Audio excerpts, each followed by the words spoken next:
Hello everyone, ये है मेरा पीपीएफ सीरीज का थर्ड पार्ट जहां मैं आपको ये बताने वाला हूं कि कैसे आप पीपीएफ में डिपॉजिटेड अमाउंट के अगेंस्ट लोन ले सकते हैं। क्या क्या कंडीशंस हैं जो आप लोगों पर अप्लाई होती हैं, और क्योंकि लोन की बात हो रही है तो ऑब्वियसली आपको इंटरेस्ट भी पे करना होगा, तो इंटरेस्ट की लायबिलिटी कितनी आने वाली है। And the most important question is, जो पैसा आपने लोन पर लिया है आप उसे कितने वक्त के अंदर रीपे करेंगे।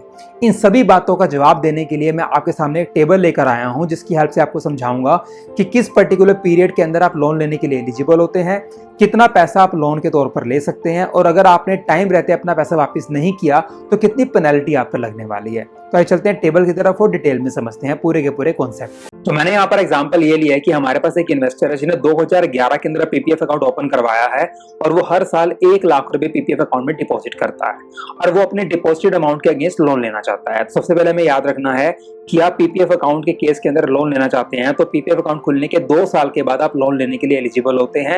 मतलब कि 3rd ईयर से आप एलिजिबल होते हैं और 6th ईयर तक ही आप एलिजिबल होते हैं लोन लेने के लिए। मतलब कि इस पर्टिकुलर केस के अंदर जो इन्वेस्टर है वो 2013 से लेकर 16 तक एलिजिबल है लोन लेने के लिए।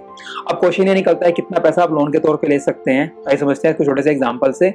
मान लीजिए हमारे पास जो इन्वेस्टर है वो 2015 के अंदर लोन लेने का प्लान करता है, तो उस पर्टिकुलर डेट पे आप चाहिए वहां पर आपने क्या देखना है, उससे पीछे के दूसरे साल को देखना है। अब 2015 से पीछे का दूसरा साल हमारे पास क्या है, 2013।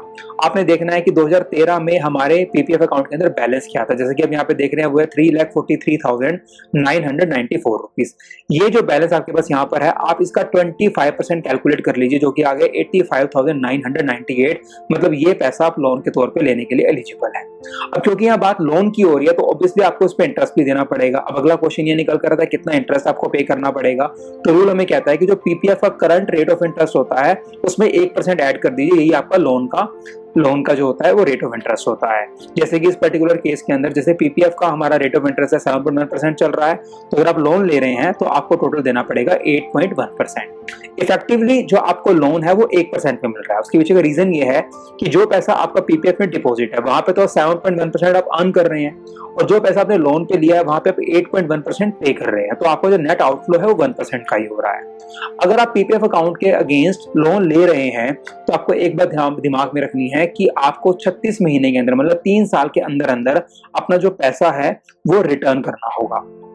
अगर आप ऐसा नहीं करते हैं तो आपका जो लोन पे रेट ऑफ इंटरेस्ट है वो इंक्रीज हो जाएगा, और वो कितना इंक्रीज हो जाएगा इसको समझना बहुत जरूरी है यहाँ पर।